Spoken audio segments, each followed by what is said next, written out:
here we are for Chapter 14, Dr. Dorian. The next day was Saturday. Fern stood at the kitchen sink drying the breakfast dishes as her mother washed them. Mrs. Arable worked silently. She hoped Fern would go out and play with other children instead of heading for the Zuckerman's barn to sit and watch animals. "Charlotte is the best storyteller I ever heard," said Fern, poking her dish towel into a cereal bowl. "Fern," said her mother sternly, "you must not invent things. You know spiders don't tell stories. Spiders can't talk." "Charlotte can," replied Fern. "She doesn't talk very loud, but she talks." "What kind of story did she tell?" asked Mrs. Arable. "Well," began Fern, "she told us about a cousin of hers who caught a fish in her web. Don't you think that's fascinating?" "Fern, dear, how would a fish get in a spider's web?" said Mrs. Arable. "You know it couldn't happen. You're making this up." "Oh, it happened all right," replied Fern. "Charlotte never fibs. The cousin of hers built a web across the stream. One day she was hanging around in the web, and a tiny fish leaped into the air and got tangled in the web. The fish was caught by one fin, Mother. Its tail was wildly thrashing and shining in the sun. Can't you just see the web sagging dangerously under the weight of the fish? Charlotte's cousin kept slipping in, dodging out, and she was beaten mercilessly over the head by a wildly thrashing fish, dancing in, dancing out, throwing. "Fern!" snapped her mother. "Stop it! Stop inventing these wild tales." "I'm not inventing," said Fern. "I'm just telling you the facts." "What finally happened?" asked her mother, whose curiosity began to get the better of her. "Charlotte's cousin won. She wrapped the fish up, and then she ate him, and then she ate him when she got good and ready. Spiders have to eat, the same for the rest of us." "Yes, I suppose they do," said Mrs. Arable vaguely. "Charlotte has another cousin who is a balloonist. She stands on her head, lets out a lot of wine, and is carried aloft on the wind. Mother, wouldn't you simply love to do that?" "Yes, I would, come to think of it," replied Mrs. Arable. "But Fern, darling, I wish you would play outdoors today instead of going to Uncle Homer's barn. Find some of your playmates and do something nice outdoors. You're spending too much time in that barn. It isn't good for you to be alone that much." "Alone?" said Fern. "Alone? My best friends are in the barn cellar. It is a very sociable place, not at all lonely." Fern disappeared after a while, walking down the road toward Zuckerman's. Her mother dusted the sitting room. As she worked, she kept thinking about Fern. It didn't seem natural for a little girl to be so interested in animals. Finally, Mrs. Arable made up her mind she would call an old Dr. Dorian and ask his advice. She got in the car and drove to his office in the village. Dr. Dorian had a thick beard. He was glad to see Mrs. Arable and gave her a very comfortable chair.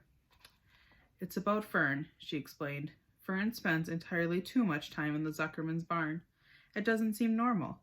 She sits on a milk stool in a corner of the barn cellar near the pig pen and watches animals hour after hour. She just sits and listens." Dr. Dorian leaned back and closed his eyes. "How enchanting," he said. "It must be real nice and quiet down there. Homer has some sheep, hasn't he?" "Yes," said Mrs. Arable, "but it all started with that pig we let Fern raise in the bottle. She calls him Wilbur. Homer bought the pig, and ever since it left our place, Fern has been going to her uncle's to be near it." "I've been hearing things about that pig," said Dr. Dorian, opening his eyes. "They say he's quite a pig." "Have you heard about the words that appeared in the spider's web?" asked Mrs. Arable nervously. "Yes," replied the doctor. "Well, do you understand it?" asked Mrs. Arable. "Understand what?" "Do you understand how there could be any writing in a spider's web?" No," said Dr. Dorian. "I don't understand it.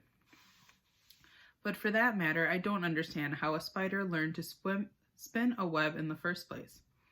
When the words appeared, everyone said they were a miracle, but nobody pointed out that the web itself was a miracle." What's miraculous about a spider's web? Said Mrs. Arable. I don't see why you would say a web is a miracle. It's just a web. Ever try to spin one? Asked Dr. Dorian. Mrs. Arable shifted uneasily in her chair. No, she replied. But I can crochet a doily and I can knit a sock. Sure, said the doctor. But somebody taught you, didn't they? And there's Fern's mother with Dr. Dorian. My mother taught me. Well, who taught a spider? A young spider knows how to spin a web without any instructions from anybody. Don't you regard that as a miracle? I suppose so, said Mrs. Arable. I never looked at it that way before. Still, I don't understand how those words got into the web. I don't understand it, and I don't think I can't understand it. None of us do, said Mr. Dorian, sighing. I'm a doctor. Doctors are supposed to understand everything, but I don't understand everything, and I don't intend to let it worry me.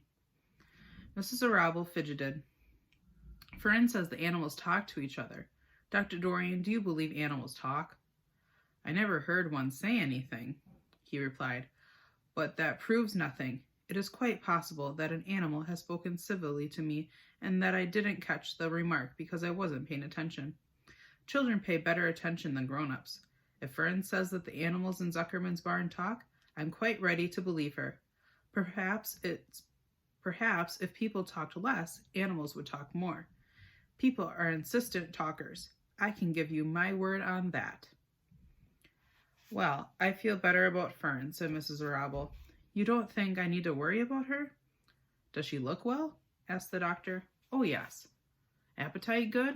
Oh, yes, she's always hungry. Sleep well at night? Oh, yes. Then don't worry, said the doctor.